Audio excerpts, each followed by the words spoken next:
আসসালামু আলাইকুম, welcome to my another new blog. Random একটা দিনের ছোট্ট একটা ব্লগ নিয়ে হাজির হয়ে গেছি আপনাদের মাঝে। এখনকার ওয়েদারটা খুব সুন্দর, বাহিরে কেমন মেঘলা মেঘলা একটা পরিবেশ, রোদ একদমই থাকছে না আর প্রচন্ড পরিমাণ বাতাস আর একটু পরপর ঝিরিঝিরি বৃষ্টি। বাচ্চাদের যেহেতু স্কুল খুলে যাবে তাই ওদের স্কুলের জন্য টুকটাক কিছু কেনাকাটা করতেই বাহিরে বের হওয়া। খাবারের মধ্যে আমার বরাবরই স্ট্রিট ফুডটা খুবই বেশি ভালো লাগে আর স্ট্রিট ফুড খাওয়ার আবদার করার জন্য আমাকে এই ঝালমুড়িটা কিনে দিল।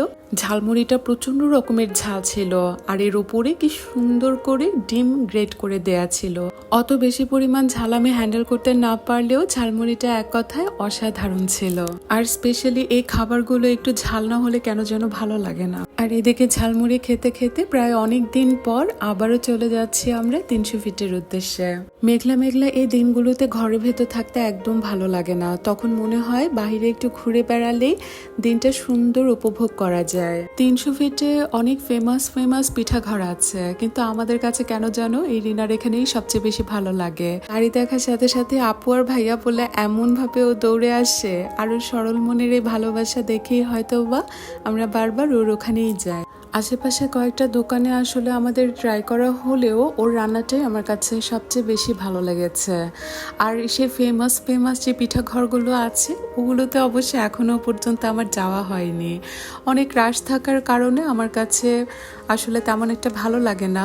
এখানকার পরিবেশটা খুব শান্ত থাকে আর তাই এখানেই আমরা কমফোর্টেবল ফিল করি। খাওয়া দাওয়া শেষ করে হালকা কিছু বাজার টাজার শেষ করে রওনা হয়ে যাচ্ছি বাসার দিকে। আর এই যে মানুষরা কি সুন্দর ঘুরে বেড়াচ্ছে, বৃষ্টির দিন উপভোগ করছে, আমার কাছে এটা দেখেই কেন যেন খুব আনন্দ লাগে। যেতে যেতে বারবার মনে হচ্ছিল এই বুঝি নেমে যাচ্ছে বৃষ্টি, কিন্তু আকাশটা খুব মেঘলা করলেও আমরা বাসায় পৌঁছে যাওয়ার আগ পর্যন্ত বৃষ্টিই নামেনি। ঢাকা শহরে বৃষ্টিতে ভিজতে আমার কাছে একদম ভালো লাগে না। বৃষ্টিতে ভিজে মজা হচ্ছে গ্রামে, আর বৃষ্টির এই দিনগুলোতে কেন যেন অনেক বছর ধরে গ্রামেই যাওয়া হচ্ছে না। বৃষ্টির সময় গ্রামের বাড়ির উঠোনে সবাই মিলে একসাথে ভেজা টিনের চালের মধ্যে টুপটাপ শব্দ আর মাটির একটা ফ্রেশ গন্ধ, এগুলো অনেক মিস করি। নর্মালি দেখা যায় যে আমার বাজার তেমন একটা করা হয় না, কিন্তু 300 ফিটে গেলে যখন প্রত্যেকটা সবজি নিজের হাতে পছন্দ করে করে কিনে নিয়ে আসি, ওটা একটা আলাদা রকমের শান্তি পাই। আর এই যে এই ফ্রেশ লাল শাকগুলো কিনে নিয়ে এসেছিলাম আমি ওখান থেকে। এটা ঠিক, ওখানকার ভেজিটেবলসগুলো খুব বেশি ফ্রেশ হলেও দামটা একটু বেশি। ঢাকায় যে আমাদের বাজার করা হয় তখন কেন যেন এরকম ফ্রেশ ভেজিটেবলসগুলো তেমন একটা পাওয়া যায় না। তাই যখনই আমি ওদিকে যাই তখনই আমি চেষ্টা করি আমার মন মতো কিছু ভেজিটেবলস ওখান থেকে পারচেস করে নিয়ে আসার জন্য। লাল শাকের সাথে আমি আরও কিনেছিলাম এই গন্ধরাজ লেবুগুলো এত সুন্দর আর সবুজ ছিল, মনে হচ্ছিল মাত্রই ক্ষেত থেকে তুলে ওরা বিক্রি করার জন্য নিয়ে এসেছে। এই লেবুর স্মেলটা আমার কাছে এত ভালো লাগে, মনে হয় যেন লেবুর গন্ধেই আমার অর্ধেক ভাত খাওয়া হয়ে যায়। এরপর আমি নিয়েছি আরেকটা সুন্দর একটা ভেজিটেবলস, এই ছোট ছোট সাইজের বেগুনগুলো। এগুলো ইলিশ মাছ দিয়ে ঝোল করে রান্না করে খেতে দারুণ মজা। দেখা যায় মাছ মাংসের তুলনায় আমার কাছে ভেজিটেবলসটা খেতেই সবচেয়ে বেশি ভালো লাগে। আর খাবারের আইটেমের মধ্যে প্রতিদিন একটা না একটা ভেজিটেবলস আইটেম থাকা চাই। এই ভেজিটেবলসটা দেখলে অবশ্য আমার কিছুদিন আগের কথা, আমার ছোটবেলার কথা সবই মনে পড়ে যায়, কারণ আমি একদমই পছন্দ করতাম না। আর যখনই রান্না করা হতো আমার একদম কান্না চলে আসতো, কিন্তু এখন আমার কাছে সবচেয়ে প্রিয়।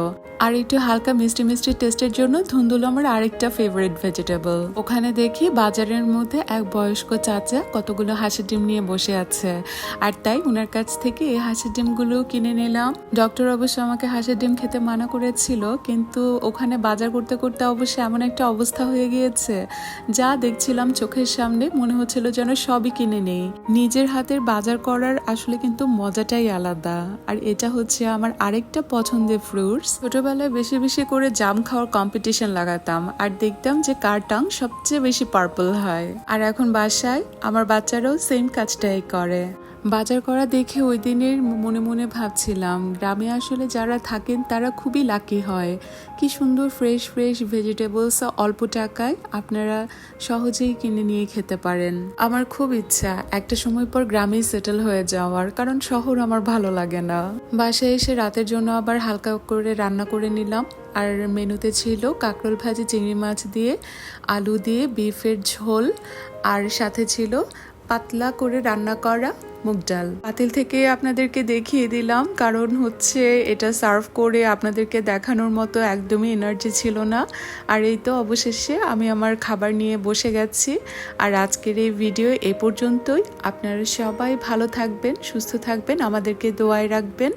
আল্লাহ হাফেজ।